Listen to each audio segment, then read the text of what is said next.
Hello guys, welcome back to my channel. तो आज हम फॉरेन एक्सचेंज पे क्वेश्चन करने जा रहे हैं। ये जो क्वेश्चन है ये एग्जाम बेस्ड क्वेश्चन है, मीन एग्जाम में पहले आ चुका है और बड़ा ही अच्छा क्वेश्चन है। और इसमें जो गलतियां बच्चों से हो जाती हैं, कहाँ पर ये मतलब कि वैसे इतना सिंपल है लेकिन कहाँ पर फिर भी बच्चे गलती कर देते हैं, वो उन चीज़ों के बारे में डिस्कस करेंगे। तो सबसे पहले हम देखते हैं क्वेश्चन में है क्या। यहाँ पर टू वे कोड दे रखी है स्पॉट की और 2 मंथ फॉरवर्ड्स की दे रखी है। पहले में क्वेश्चन में इन्होंने फर्स्ट पार्ट ये है कि दे रखा है कि फर्म कितना जो है सेल करेगी यूएस डॉलर्स की, उसके पास 25 लाख आ जाए। आपको सबसे पहले रूल नंबर 1 फॉलो करना है। Rule number 1, left hand side हम वो करेंसी रखेंगे जो कि क्वेश्चन में है, that is given in question. बस आपने इस चीज को ध्यान में रख लिया ना, आपका क्वेश्चन गलत नहीं होने वाला, बस आप इतना ध्यान में रख लो। ठीक है। दूसरी बात, टू वे कोट है, स्पॉट रेट लेंगे, 2 मंथ्स का है तो 2 मंथ फॉरवर्ड रेट लेंगे हम। अच्छा, लेफ्ट हैंड साइड आपने जब ये रूल नंबर 1 फॉलो करोगे तो आप पता है क्या देखोगे, आप कहोगे कि अरे यहाँ पर तो ये रुपी है यहाँ पर। ठीक है, दिस इज रुपी पर डॉलर। इसका मतलब जो 1 US डॉलर है वो 2 मंथ्स बाद फॉरवर्ड रेट दिया हुआ है दिस 47 और 47.50 का। अच्छा, लेकिन हमें तो लेफ्ट हैंड साइड पे रुपी चाहिए, हमें तो लेफ्ट हैंड साइड पे रुपी चाहिए। कोई दिक्कत वाली बात नहीं है, रुपीज ले आते हैं जी। ये रुपी है ना हमारे, तो हम इनको यहाँ ले आएंगे। तो रुपी कैसे लेके आएंगे, 1/47.50 अपॉन 1/47। जब आपका इतना हो गया है ना, बस अब तो आपको बिडर आस्क में जाना है कि किसको चूज करना है आपको। सिर्फ और सिर्फ हमको लेफ्ट हैंड साइड करेंसी के बारे में सोचना है, लेफ्ट हैंड साइड करेंसी। ठीक है। आपको लेफ्ट हैंड साइड क्वेश्चन में जो गिवन है आप उसको ले आओ और इसी के बारे में सोचो। अच्छा, अब ये कह रहे हैं कि यू गेट, मतलब कि आपको मिलेंगे 25 लाख रुपये, रुपये जो है आपको मिलेंगे। ठीक है। तो इसका मतलब क्या है, आप डॉलर बेच रहे हो लेकिन रुपए क्या खरीद रहे हो। आप डॉलर बेच के रुपये से तो खरीद रहे हो। आप खरीद रहे हो तो बैंक क्या करेगा, बैंक बेचेगा। ये रेट, यहाँ पर बच्चे डॉलर के बारे में सोचने लग जाते हैं और गड़बड़ कर देते हैं। तो यहाँ पर रेट आ जाएगा ये इंटू 25 लाख, और ये डॉलर आपके निकल आएंगे 53191।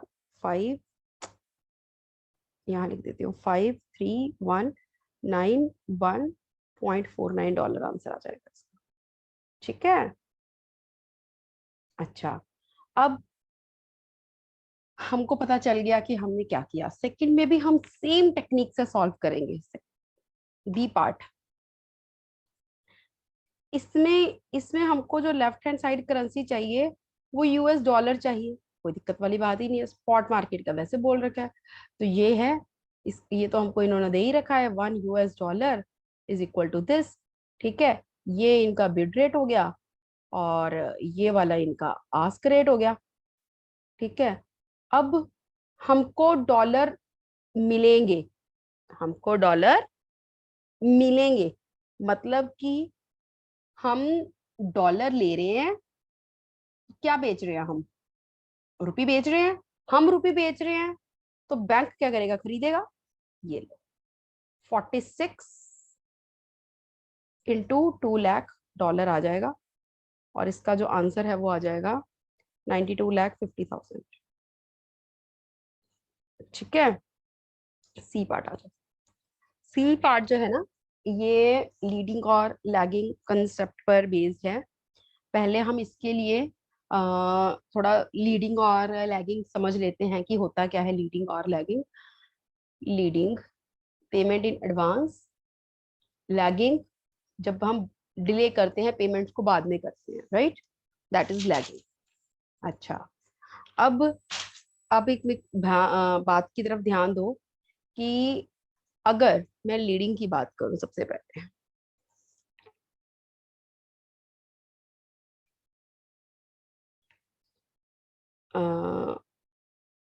रिसिप्ट का केस है हमारा, रिसिप्ट केस है।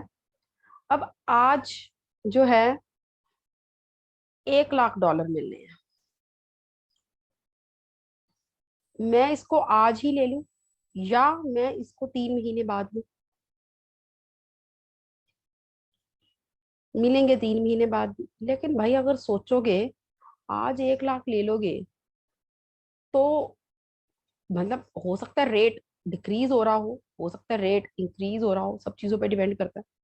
लेकिन ये भी तो है कि 3 महीने जो है आपको उसका इंटरेस्ट भी तो मिलेगा। 3 महीने का इंटरेस्ट को क्यों छोड़ोगे आप?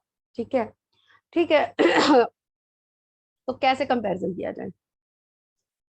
आज जो मिलेगा वो $1,00,000 है मल्टीप्लाई बाय स्पॉट रेट। लेकिन ये टुडे की सिचुएशन है। लेकिन 3 मंथ्स बाद, 3 मंथ्स बाद क्या होने वाला है? ये सिचुएशन चेंज हो जाएगी और जो डॉलर हैं जो कि है हमारे पास 1,00,000, वो मिलेंगे फॉरवर्ड रेट पे। जी हाँ, फॉरवर्ड रेट पे। ठीक है ना? अच्छा, अब आप क्या करोगे? अगर आप इसमें इंटरेस्ट इनकम ऐड कर दोगे जो आपको 3 महीने की होगी, तब भी आप कंपेयर कर सकते हो ना कि ये ज्यादा बेटर है या ये ज्यादा बेटर है। अब आप मेरी बात सुनो, आज आपको $1,00,000 मिल रहे हैं, ठीक है? आप सोचोगे ना भाई अगर आज मिल रहे हैं तो इसके ऊपर 3 महीने का मैं ब्याज भी खा सकता हूँ। लेकिन अगर 3 महीने बाद मिलेंगे तो क्या होगा कि इंटरेस्ट तो मेरे को मिलेगा ही नहीं। जब 3 महीने बाद ही मिल रहे हैं तो नो इंटरेस्ट एट ऑल। तो क्या होगा, जो ये 1,00,000 है इसको फॉरवर्ड रेट पे मिलेंगे मुझे। अब हो सकता है फॉरवर्ड रेट ही इतना तगड़ा हो कि भाई वो आपको वारे न्यारे कर दे। तो ये तो डिपेंड करता है कि अगर आप फॉरवर्ड रेट पर जाओगे तो वो आपके 3 मंथ्स के इंटरेस्ट को कवर अप करता है नहीं करता है, जो भी है, ठीक है ना? तो ये सब आपको पता कैसे चलेगा? आपको इसको और इसको कंपैरिजन करना पड़ेगा। 3 मंथ्स के फॉरवर्ड थ्री जो भी आपका फॉरवर्ड रेट है उसको आपको मल्टीप्लाई करके देखना पड़ेगा, या फिर आपको जो है इंटरेस्ट फैक्टर जो है वो लेकर चलना पड़ेगा, ठीक है? और विच एवर इज जो हायर होगा ऑफकोर्स आप उसको ऑप्ट कर लोगे, राइट? अच्छा, अब आ जाओ पेमेंट में। This is case second, that is of payment. Payment में क्या है? आज आपको 2,00,000 देने हैं, फिर आप स्पॉट रेट पर ही दोगे। लेकिन अगर आपको यही पेमेंट 3 मंथ्स के बाद करनी है, 3 मंथ्स के बाद कैसे करोगे आप? 2,00,000 है इनको इंटू फॉरवर्ड रेट। अच्छा, अब क्या है? आपको पेमेंट करनी है तो आपने टुडे बोरो कर ली है सपोज, ये ये ये आपने बोरो की है। तो जो आपने बोरो की है अमाउंट, आप इसमें इंटरेस्ट कॉस्ट ऐड करोगे, राइट? और आप इसको फिर कंपेरेबल बनाओगे इससे कि, और इसमें से आप कौन सा लोगे? ऑफकोर्स मिनिमम वाला लोगे। कि अगर आप आज ही ले रहे हो तो आपको बोरो करके इंटरेस्ट भी देना पड़ेगा, नहीं तो आप 3 महीने या 2 महीने जो भी आपका टाइम पीरियड है उसके बाद दोगे तो आप फॉरवर्ड रेट से, तो आपको दोनों में से मिनिमम लोगे। तो हमने अब इससे क्या सीखा? हमने, अगर मैं क्रक्स पे जाऊं, क्रक्स में हमने ये सीखा कि whether the case of receipt, whether the case of payment, हमको स्पॉट रेट में इंटरेस्ट जोड़ना पड़ रहा है, चाहे वो रिसिप्ट के केस में मिल रहे थे पैसे और पेमेंट के केस में हमको बोरो करने पड़ रहे हैं।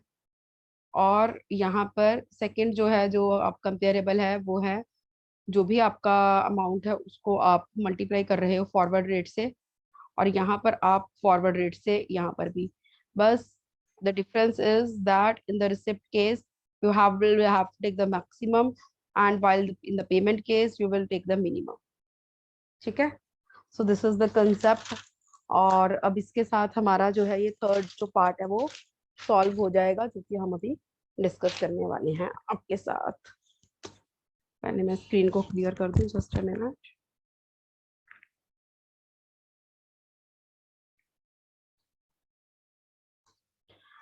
ओके, थर्ड पार्ट में क्या लिखा है? ROI is return on investment, ठीक है? अब कहते हैं जो फर्म है ना, फर्म के पास क्या है? डॉलर है, कितने हैं जी? यूएस डॉलर दे रखे हैं इन्होंने, ये 69,000 करंट अकाउंट में है, ठीक है। और ऑफ कोर्स करंट अकाउंट में तो कोई इंटरेस्ट आता भी नहीं। और जो रिटर्न ऑन इन्वेस्टमेंट है, रुपी इन्वेस्टमेंट पे 10% दे दी इन्होंने पर एनम की। तो कहते हैं अगर ये 2 महीने बाद लें तो आपको क्या बेटर लगता है? और चलो अभी हम कैलकुलेट करके देख लेते हैं क्या बेटर है इसमें से, ठीक है ना। हम सबसे पहले केस लेंगे, अगर उसको आज पेमेंट मिल रही है 69,000 है, 69, तो हम स्पॉट मार्केट में जाएंगे। आज की जब हम जा रहे हैं स्पॉट मार्केट में, तो आज का जब हम स्पॉट मार्केट में जा रहे हैं तो 69,000 जो है इंटू हम किससे मल्टीप्लाई करेंगे इसको, ठीक है, स्पॉट रेट से कर देंगे। स्पॉट रेट क्या है हमारा? 46, ठीक है। अच्छा, और इसको कंपैरिजन हम किससे करेंगे? फॉरवर्ड रेट से करेंगे। फॉरवर्ड रेट क्या है हमारा? 69,000। और इस पे हम कैसे करेंगे?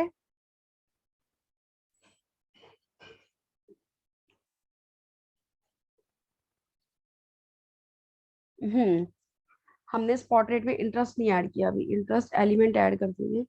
जब हम इसको मल्टीप्लाई करेंगे 69,000 इंटू 46, तो हमारे पास आ जाएगा 3174,000, ठीक है। और इसको जब हम कर लेंगे तो ये आ जाएगा हमारा plus interest 3174,000 multiply by 10% into 2/12। और कंपैरिजन किससे करेंगे इसको? और जो इसका फॉरवर्ड रेट है वो आएगा 47, ये इसको इससे मल्टीप्लाई कर देंगे और ये आ जाएगा 3243,000, ठीक है।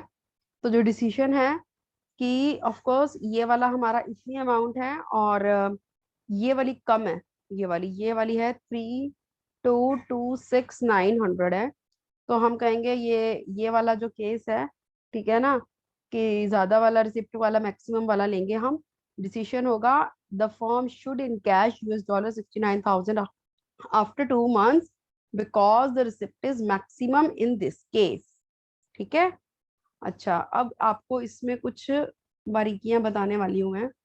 बारीकियां क्या है कि जो यूएस डॉलर थे 69,000 आपने स्पॉट रेट से मल्टीप्लाई किया था, आपने स्पॉट रेट में यही रेट क्यों लिया और उसके बाद 2 months में भी आपने यही रेट क्यों लिया? There is the reason behind it. अब आप खुद सोच के देखो कि जो ये फॉर्म है ना, इसके पास डॉलर है, तो मैंने आपको सबसे पहले कहा था कि जो आपके क्वेश्चन में करेंसी आपको उसके बारे में सोचना है, आपको यूएस डॉलर के बारे में सोचना है।